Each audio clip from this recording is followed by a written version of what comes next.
آپ نے ان 100 مجاہدین کو دشمن کے ان آدمیوں پر حملہ کرنے کا حکم دیا۔ مجاہدین ان کے عقب سے ان پر ٹوٹ پڑے۔ حوازن کے آدمی بوکھلا گئے اور مقابلے کے لیے سنبھلنے لگے، لیکن مجاہدین نے انہیں سنبھلنے کی مہلت نہ دی۔ ان میں سے بہت سے بھاگ نکلے، ان کے زخمی اور ہلاک ہونے والے پیچھے رہ گئے۔ وہ تو اچانک ایسے حالات پیدا ہو گئے تھے کہ مجاہدین میں بھگدڑ مچ گئی تھی، ورنہ وہ ہمیشہ اپنے سے کئی گنا زیادہ دشمن سے لڑے اور فاتح رہے تھے۔ انہوں نے دیکھا کہ عباس رضی اللہ تعالی عنہ کی پکار پر مسلمان رسول اکرم کے حضور اکٹھے ہو رہے ہیں، اور دشمن مسلمانوں کے چھوٹے سے گروہ کے جوابی حملے کو بھی برداشت نہیں کر سکا، اور انہوں نے یہ بھی دیکھا کہ حوازن اور ثقیف ان کے تعاقب میں نہیں آ رہے، تو کئی ہزار مجاہدین واپس آ گئے۔ رسول اکرم نے انہیں فوراً منظم کیا اور دشمن پر حملے کا حکم دیا۔ خالد رضی اللہ تعالی عنہ بن ولید لاپتہ تھے۔ کسی کو ہوش نہیں تھا کہ دیکھتا کہ کون لاپتہ ہے اور کون کہاں ہے۔ وہی تنگ گھاٹی جہاں مجاہدین پر قہر ٹوٹا تھا، اب متحدہ قبائل کے لیے موت کی گھاٹی بن گئی تھی۔ قبیلہ حوازن چونکہ سب سے زیادہ لڑاکا قبیلہ تھا، اس لیے اسی کے آدمیوں کو آگے رکھا گیا تھا۔ یہ لوگ بلا شک و شبہ ماہر لڑاکے تھے، لیکن مسلمانوں نے جس قہر سے حملہ کیا تھا اس کے آگے حوازن ٹھہر نہ سکے۔ مسلمان اس خفت کو بھی مٹانا چاہتے تھے جو انہیں غلطی سے اٹھانی پڑی تھی۔ یہ 10 بدس لڑائی تھی۔ مجاہدین نے تیغ زنی کے وہ جوہر دکھائے کہ حوازن گر رہے تھے یا معرکے سے نکلنے کی کوشش کر رہے تھے۔ رسول اکرم معرکے کے قریب ایک بلند جگہ کھڑے تھے۔ آپ نے للکار کر کہا، یہ جھوٹ نہیں کہ میں نبی ہوں، میں ابن عبد المطلب ہوں۔ حوازن پیچھے ہٹتے چلے جا رہے تھے۔ اب وہ وار کرتے کم اور روک رہے زیادہ تھے۔ ان کا دم خم ٹوٹ رہا تھا۔ ان کے پیچھے قبیلہ ثقیف کے دستے تیار کھڑے تھے۔ مالک بن عوف نے چلا کر حوازن کو پیچھے ہٹا لیا۔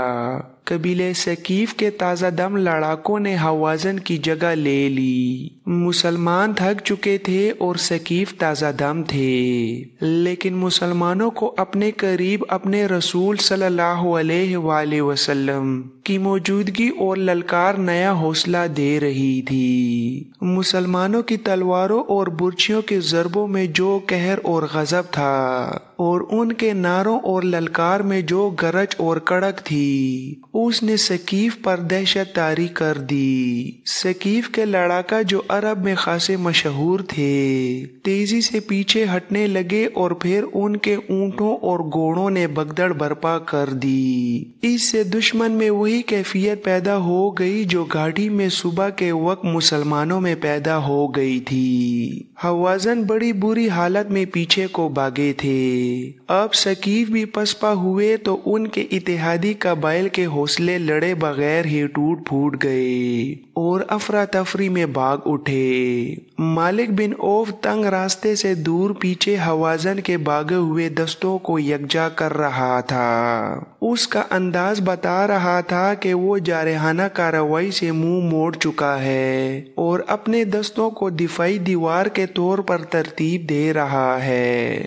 رسول اللہ نے یہ ترتیب دیکھی تو آپ اپنے لشکر کی طرف پلٹے۔ آپ نے دیکھا کہ جو مجاہدین صبح کے وقت بھاگ گئے تھے وہ واپس آ گئے ہیں۔ حضور نے حکم دیا کہ گھڑ سواروں کو آگے لاؤ۔ ذرا سی دیر میں سوار پیادوں سے الگ ہو گئے۔ آپ نے سواروں کو ایک خاص ترتیب میں کر کے حکم دیا کہ حوازن کو سنبھلنے اور منظم ہونے کا موقع نہ دو اور برق رفتار حملہ کرو۔ ان سواروں میں بنو سلیم کے وہ سوار بھی شامل تھے جن پر سب سے پہلے تیروں کی بوچھاڑیں آئی تھیں، اور مسلمانوں کی جمعیت پارا پارا ہو گئی تھی، لیکن بنو سلیم کا کمانڈر ان کے ساتھ نہیں تھا۔ اور وہ تھے خالد بن ولید جو ابھی تک کہیں بے ہوش پڑے تھے۔ رسول اکرم نے اس سوار دستے کی قیادت زبیر رضی اللہ تعالی عنہ بن العوام کے سپرد کی اور انہیں حکم دیا کہ آگے جو درہ ہے اس پر مالک بن عوف قبضہ کیے بیٹھا ہے، اسے درے سے بے دخل کر دو۔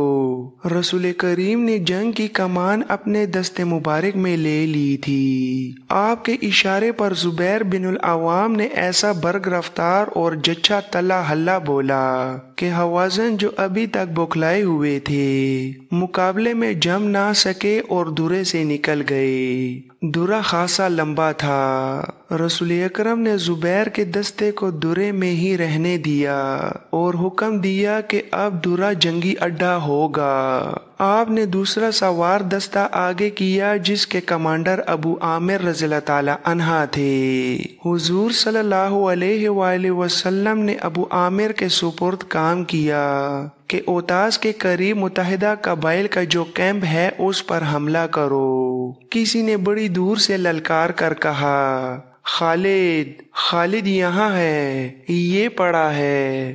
رسول اکرم دوڑے گئے اور خالد تک پہنچے۔ خالد ابھی تک بے ہوش پڑے تھے۔ آپ خالد کے پاس بیٹھ گئے اور انتہائی شفقت سے ان کے سر سے پاؤں تک پھونک ماری۔ خالد نے آنکھیں کھول دیں۔ رسول اللہ کے قلب اطہر سے نکلی دعا کا اعجاز تھا کہ خالد اٹھ کھڑے ہوئے۔ انہیں جو تیر لگے تھے وہ گہرے نہیں اترے تھے۔ تیر نکالے گئے اور بڑی تیزی سے مرہم پٹی کر دی گئی۔ خالد نے کہا، یا رسول اللہ، میں لڑوں گا، میں لڑنے کے قابل ہوں۔ آپ نے خالد سے کہا کہ زبیر کے سوار دستے میں شامل ہو جاؤ، تم ابھی کمان نہیں لے سکو گے۔ خالد ایک گھوڑے پر سوار ہو گئے۔ ان کے کپڑے خون سے لال تھے۔ انہوں نے گھوڑے کو ایڑی لگائی اور زبیر کے سوار دستے میں شامل ہو گئے۔ انہوں نے زبیر سے پوچھا،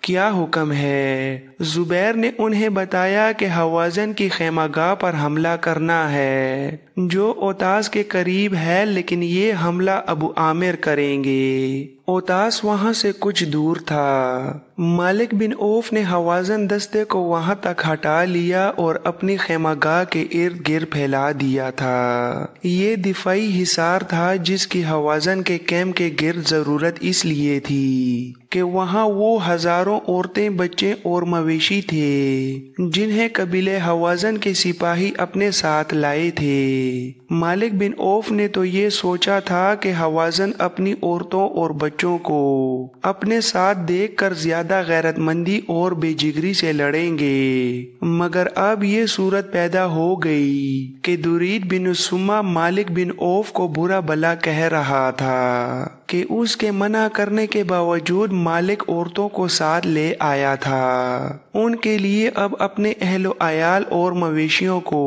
مسلمانوں سے بچانا محال دکھائی دے رہا تھا۔ ابو عامر رضی اللہ تعالی عنہ کا سوار دستہ اوتاس کی طرف بڑھا۔ قریب گئے تو حوازن نے جم کر مقابلہ کیا۔ اب وہ جنگ جیتنے کے لیے یا مسلمانوں کو تہس نہس کر کے مکہ پر قبضہ کرنے کے لیے نہیں، بلکہ مسلمانوں سے اپنے اہل و عیال اور مویشیوں کو بچانے کے لیے لڑ رہے تھے۔ یہ بھی 10 ب10 معرکہ تھا جس میں جنگی چالوں کے نہیں ذاتی شجاعت کے مظاہرے ہو رہے تھے۔ سوار اور پیادے لڑتے ہوئے وادی میں پھیلتے جا رہے تھے۔ ابو عامر نے دشمن کے 9 سواروں کو ہلاک کر دیا، مگر 10ویں حوازن کو للکارا تو اس کے ہاتھوں خود شہید ہو گئے۔ رسول اکرم نے پہلے ہی ان کا جانشین مقرر کر دیا تھا اور وہ تھے ان کے چچا زاد بھائی ابو موسیٰ رضی اللہ تعالی عنہ۔ انہوں نے فوراً کمان سنبھال لی اور اپنے سواروں کو للکارنے لگے۔ حوازن زخمی ہو کر گر رہے تھے۔ صاف نظر آ رہا تھا کہ ان کے پاؤں اکھڑ رہے ہیں۔ رسول اکرم نے زبیر بن العوام کو، جنہیں آپ نے درے میں روک لیا تھا، حکم دیا کہ اپنے دستے کو ابو موسیٰ کی مدد کے لیے لے جائیں۔ حضور نے یہ اس لیے ضروری سمجھا تھا کہ دونوں دستے مل کر حوازن کا کام جلدی تمام کر سکیں گے۔ زبیر نے اپنے سواروں کو حملے کا حکم دیا۔ جب گھوڑے دوڑے تو اس وقت خالد بن ولید کا گھوڑا دستے کے آگے تھا۔ حوازن پہلے ہی ہمت ہار چکے تھے۔ مسلمانوں کے دوسرے سوار دستے کے حملے کی وہ تاب نہ لا سکے۔ ان کے زخمیوں کی تعداد بھی معمولی نہیں تھی۔ وہ اپنی عورتوں اور بچوں کو چھوڑ کر بھاگ نکلے۔ مسلمانوں نے کیمپ کو گھیرے میں لے لیا۔ چھوٹے چھوٹے قبیلوں کے لڑاکوں نے جب حوازن اور ثقیف جیسے طاقتور قبیلوں کو بھاگتے دیکھا تو وہ وہاں سے بالکل غائب ہو گئے اور اپنی اپنی بستیوں میں جا پہنچے۔ مالک بن عوف میدان جنگ میں کہیں نظر نہیں آ رہا تھا۔ وہ نظر آ ہی نہیں سکتا تھا۔ اسے اپنے شہر طائف کی فکر پیدا ہو گئی تھی۔ اس نے اپنے قبیلے کے سرداروں سے کہا کہ مسلمان جس رفتار اور جس جذبے سے آ رہے ہیں اس سے صاف پتہ چلتا ہے کہ وہ طائف تک پہنچیں گے اور اس بستی کی اینٹ سے اینٹ بجا دیں گے۔ خطرے کے پیش نظر اس نے قبیلے ثقیف کے تمام دستوں کو لڑائی سے نکالا اور طائف جا کر دم لیا۔ پیچھے حنین کی وادی میں کیفیت یہ تھی کہ حوازن کی عورتیں اور بچے چیخ و پکار کر رہے تھے۔ تمام وسیع و عریض وادی مجاہدین اسلام کی تحویل میں تھی۔ مکہ کے جو غیر فوجی مجاہدین کے ساتھ آئے تھے وہ زخمی مجاہدین کو اٹھا رہے تھے۔ دشمن کے زخمی کرار رہے تھے، مر رہے تھے۔ مرنے والوں میں بوڑھا درید بن سما بھی تھا، وہ لڑتا ہوا مارا گیا تھا۔ مسلمانوں کو دشمن کے زخمیوں اور قیدیوں سے جو ہتھیار اور گھوڑے ملے ان میں 6,000 عورتیں اور بچے، 24,000 اونٹ، 40,000 بکریاں اور بے شمار چاندی ہاتھ لگی۔ مسلمانوں نے جنگ جیت لی تھی، لیکن رسول اللہ نے فیصلہ کیا کہ مالک بن عوف کو مہلت نہیں دی جائے گی کہ وہ سستا سکے اور اپنی فوج کو منظم کر سکے۔ آپ نے دراصل شام کا سر کچلنے کا فیصلہ کر لیا تھا۔ آپ کے حکم سے مال غنیمت میں آئی ہوئی عورتوں، بچوں، مویشیوں اور دیگر مال کو ایک دستے کے ساتھ جائرانہ بھیج دیا گیا۔ اگلے حکم تک انہیں جائرانہ میں ہی رہنا تھا۔ دوسرے دن رسول اکرم کے حکم سے اسلامی فوج طائف کی طرف پیش قدمی کر گئی، جہاں بڑی خونریز جنگ کی توقع تھی۔ معرکہ حنین کا ذکر قرآن حکیم میں سورہ توبہ میں آیا ہے۔ بعض صحابہ کرام نے معرکہ شروع ہونے سے پہلے کہا تھا کہ ہمیں کون شکست دے سکتا ہے، اتنی بڑی طاقت کا مقابلہ کون کر سکتا ہے۔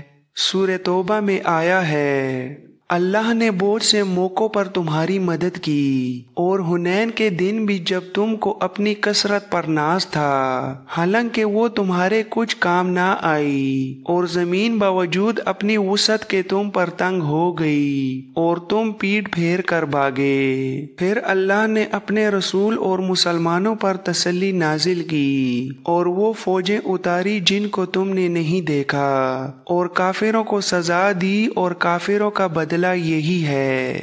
طائف بڑی خوبصورت بستی ہوا کرتی تھی، باغوں کی بستی تھی، پھولوں اور پھلوں کی مہک سے ہوائیں مخمور رہتی تھیں۔ طائف میں جا کر دکھی دل کھل اٹھتے تھے۔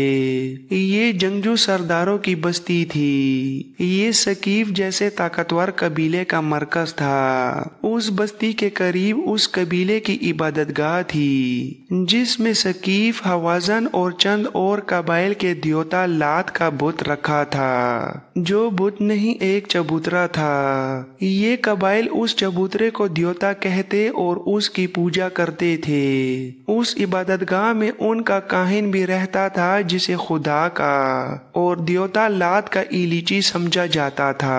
کاہن فال نکال کر لوگوں کو آنے والے خطروں سے آگاہ کر دیا کرتا تھا۔ کاہن کسی خوش نصیب کو ہی نظر آیا کرتا تھا۔